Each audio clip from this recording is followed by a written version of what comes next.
Ba't kaya ganito ang nararamdaman ko ngayon?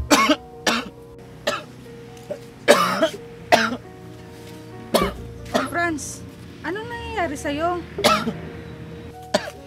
Ewan ko, Mitch. Bigla na lang sumama ang pakiramdam ko. Nakainom ka na ba ng gamot? Hindi pa nga eh. Sige, sandali lang at kukuha ko ng gamot para makainom ka na.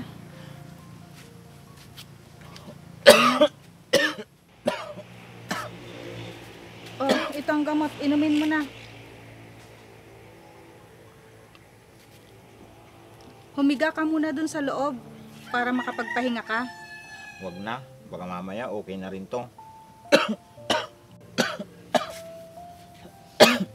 Sige na. Hayaan mo muna ako dito. Gawin mo na kung ano yung gagawin mo. O sige, magluluto na muna ako ng pagkain natin. Kapag hindi ka pa okay, dadalhin na kita sa ospital.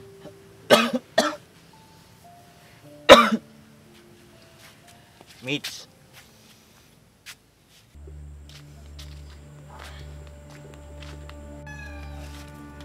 Abi! Abi! Abi!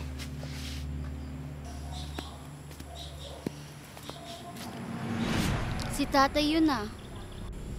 Dumating na pala siya. Abi! Tay, saan po kayo galing? Ikaw, saan ka pumunta? Kanina pa kita tinatawag ah. Doon po sa bukid, tay. Bakit po? May pera ka ba dyan? Wala na po, tay. Pinambili ko na po ng ulam kanina. Ha? Bakit wala na? Kasasahod mo lang sa tanim ah. Kaya nga po, tay. Wala na pong natira. Kinuha niyo po lahat. Ge, umalis ka sa harap ko. Madamot ka.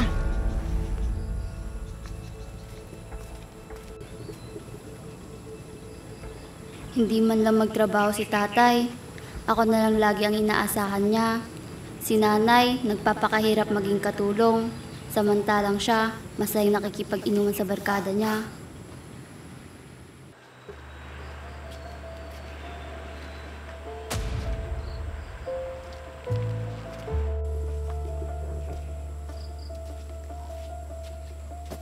Ano ba yan? Lasing na naman tong si Franz. Wala nang ginawa kundi mag-inom maghapon. Ano ba yan? Ang ingay-ingay ng bunganga mo. Natutulog ang tao eh. Aba, hapon na Franz. Ganyan na lang bang gagawin mo araw-araw? Bakit? Ano bang pakialam mo? Siyempre, may pakialam ako. Akong asawa mo at akong naghahanap buhay dito. Yun ba ang pinagmamalaki mo sa akin ha? Sinasabi ko lang naman ang totoo. Bakit? Di ba ako ang naghahanap buhay para sa anak natin? Bakit noon? Hindi ba akong bumubuhay sa inyo?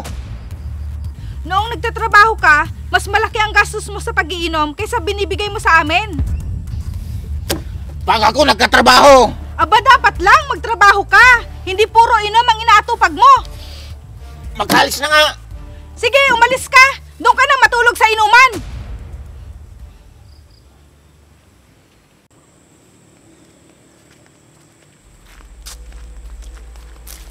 Oo anak, saan ka na naman pupunta? Doon po tay, sa kaibigan ko. Makikipag-inuman ka na naman siguro, no? Oo tay, galing ako sa bahay. Binungungahan lang ako ni Mitch. Magbago ka na kasi anak. Tumatanda ka na at may mga anak ka pa. Paano naman po ako pipirme doon? Eh laging galit ang asawa ko. Mas masaya pa nga kasama ang mga kaibigan ko tay. Kung ganyan ang katwiran mo, sana hindi ka na lang nag-asawa. Para wala ka nang iniisip.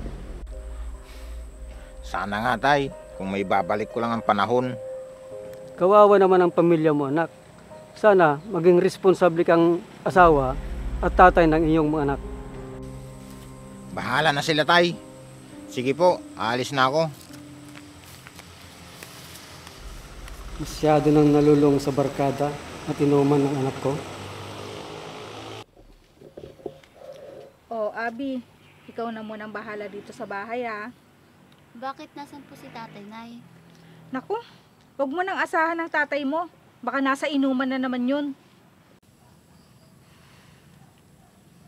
Sige po, Nay. Magsasaing na lang po ako bago pumunta sa bukid. Sige anak, mag-iingat ka ha. Sige po, Nay. O siya, sige, aalis na ako. Ingat po kayo, Nay.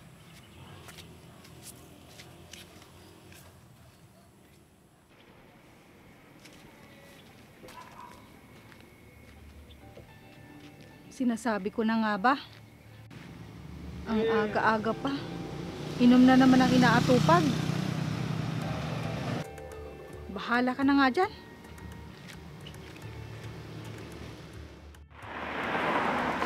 Umits, nasaan si Abby? O tay, kayo po pala. Nandun po siya sa bahay. Sige, aalis ka na ba? Opo, papasok na po ako sa trabaho. Puntahan niyo na lang po si Abby sa bahay. Sige, Sige po, alis na ako. ingat ka. Hey, happy birthday! Ay, thank you.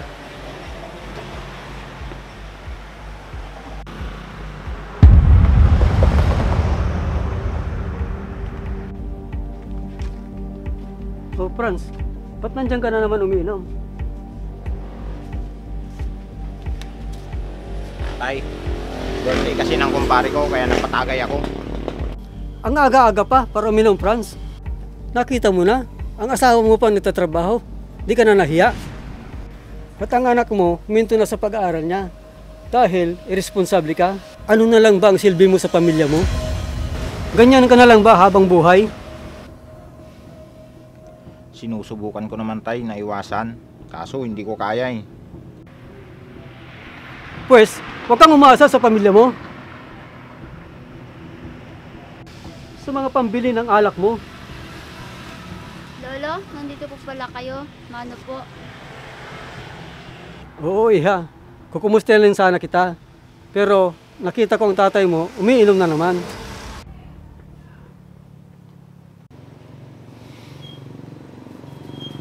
Diyan na nga kayo. Pare, saan ka papunta? Di pa tayo tapos mag-inuman. Hayaan niyo na po si tatay, Lolo. Pati nga po yung kinikita ko sa pagtatrabaho, kinukuha niya po. Wala talagang pagbabago ang tatay mo. Kawawa lang kayo ng nanay mo.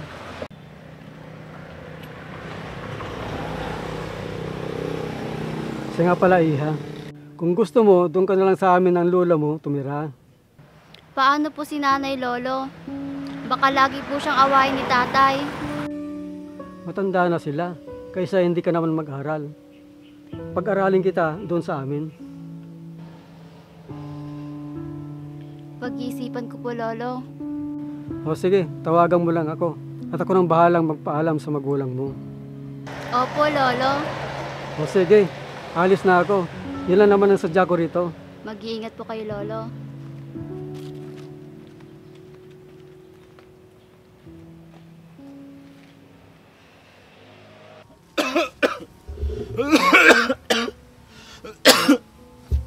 Ba't kaya ganito ang nararamdaman ko ngayon?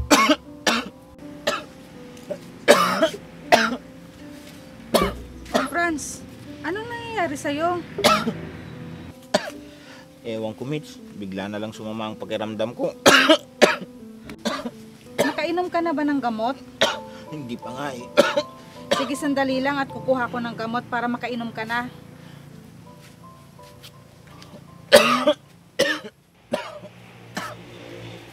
Oh, ito ang gamot. Inumin mo na. Humiga ka muna dun sa loob para makapagpahinga ka.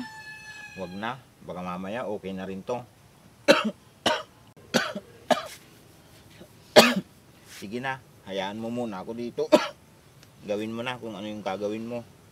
O sige, magluluto na muna ako ng pagkain natin. Kapag hindi ka pa okay, dadalhin na kita sa ospital.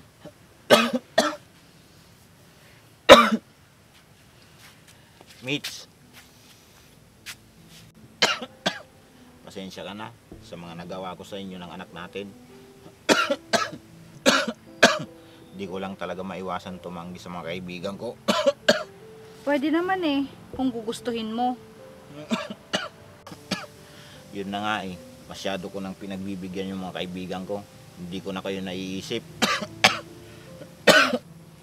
Dapat, baguhin mo na ang pananaw mo sa buhay. Dahil matatanda na tayo. Marami pa tayong obligasyon na gagawin. Kaya nga eh. Tulad ni Abby, kinuha siya ni tatay para pag-aralin. Kung may maayos lang sana akong trabaho, sana nandito si Abby ngayon sa atin. Kaya nga, nag-iisa lang ang anak natin. Tapos hindi pa natin siya kayang pag-aralin. Hayaan mo, pag gumaling ako, maghahanap ako ng maayos na trabaho. Tama yan, Franz. O sige na, magpahinga ka na. At magluluto na ako ng pagkain natin.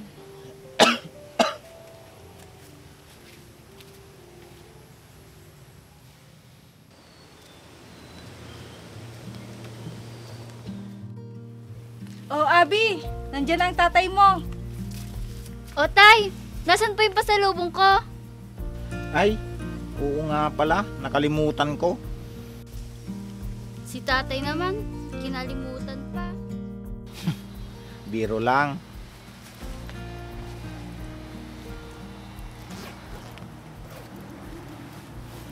Oh, ito oh. Pwede ko ba namang makalimutan ng pasalubong ng anak ko?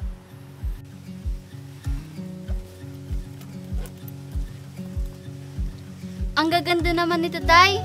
Oo, alam kong paborito mo yan, kaya binilhan kita. Paano naman ako? Mitch, ito nga pala ang pasalubong ko.